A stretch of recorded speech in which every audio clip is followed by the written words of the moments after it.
یہ ہے مقبوضہ بلوچستان۔ آج بود 27 نومبر سال 2024 ہے۔ بلوچستان ٹوڈے سے آج کی علاقائی خبروں کے ساتھ میں ہوں آپ کا میزبان الیاس بلوچ۔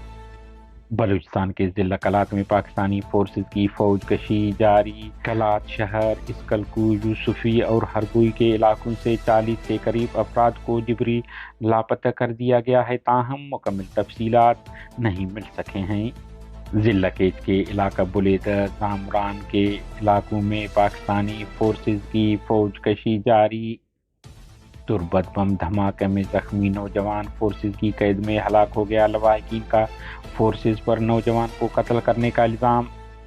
اسرار بلوچ کی فورسز ہاتھوں بہیمانہ قتل اور اس پر دہشت گردی کی لیبل لگانے کی مذمت کرتے ہیں۔ بلوچ یکجہتی کمیٹی۔ متحدہ عرب امارات میں مزدوری کرنے والا نوجوان کراچی سے فورسز ہاتھوں جبری لاپتہ۔ حبسی رواں مہینے 7 تاریخ کو خفیہ اداروں کے ہاتھوں جبری لاپتہ چاکر خان بگٹی کو بازیاب کر کے منظر عام پر لایا جائے۔ لواحقین نے کہا ہے کہ پہلے ہب کے ایسے چونے تفتیش کے بہانے انہیں تھانہ بلایا، 2 موبائل فون اور موٹر سائیکل قبضے میں لے کر انہیں گھر بھیج دیا۔ جب باہر تھانے سے نکلے تو انہیں بغیر نمبر پلیٹ والی سرف میں لاپتہ کیا گیا۔ گوادر بشیر احمد کی ماورائے عدالت قتل کے خلاف آج گوادر میں تمام دکانیں، کاروباری مراکز بند رہیں گے۔ حق دو تحریک نے اعلامیہ جاری کر دیا۔ آوران آج 27 نومبر کو صبح 10 بجے جبری لاپتہ دل جان کی بازیابی کے لیے جاری دھرنے کے مقام پر سیمینار کا انعقاد کیا جائے گا۔ بلوچ یکجہتی کمیٹی۔ ریاست بلوچستان میں طاقت اور تشدد کے ذریعے حکومت کرنے کا ارادہ رکھتی ہے، ڈاکٹر مہرنگ بلوچ۔ کوئٹہ اغوا ہونے والے مصور بازیاب نہ ہو سکا۔ سرینا چوک 12ویں روز بھی بند، بازیابی تک دھرنا جاری رکھنے کا اعلان۔ بلوچ لبریشن آرمی کے ترجمان جی این بلوچ نے بیان میں کہا ہے کہ گزشتہ روز کلات کے علاقہ ہرگوئی میں قابض پاکستانی فوج کو 2 مختلف IED حملوں میں نشانہ بنایا، جس میں 10 دشمن اہلکار ہلاک، 6 زخمی ہو گئے۔ بلوچستان لبریشن فرنٹ کے ترجمان نے جاری بیان میں کہا ہے کہ کیچ کے علاقہ بلیدہ زیردان میں قابض پاکستانی فوج کی گشتی ٹیم کی حفاظت پر مامور 2 اہلکاروں کو فائرنگ کر کے زخمی کر دیا ہے۔ بلوچستان کے ضلع چاغی خزانگی کے مقام پر کسٹم گشتی ٹیم پر مسلح افراد نے حملہ کر کے ایک اہلکار کو ہلاک، دوسرے کو زخمی کر دیا۔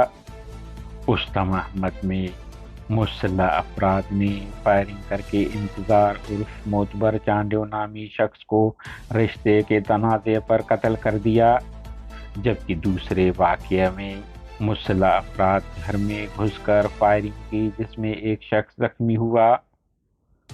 بلوچستان کے رہائشی عبدالرشید اور عبدالولی ڈی چوک اسلام آباد دھرنے پر پولیس کی فائرنگ دوران ہلاک ہو گئے۔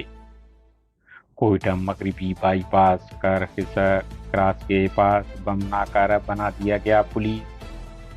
تربت بلوچ یکجہتی کمیٹی کے ترجمان نے جاری بیان میں کہا ہے کہ گزشتہ رات سول ہسپتال تربت میں ایک طالب علم اور نرسنگ اسسٹنٹ 16 سالہ اسرار راشد بلوچ ولد راشد کو فرنٹیئر کور اور کاؤنٹر ٹیررزم ڈپارٹمنٹ CTD نے المناک طور پر گولی مار کر ہلاک کر دیا۔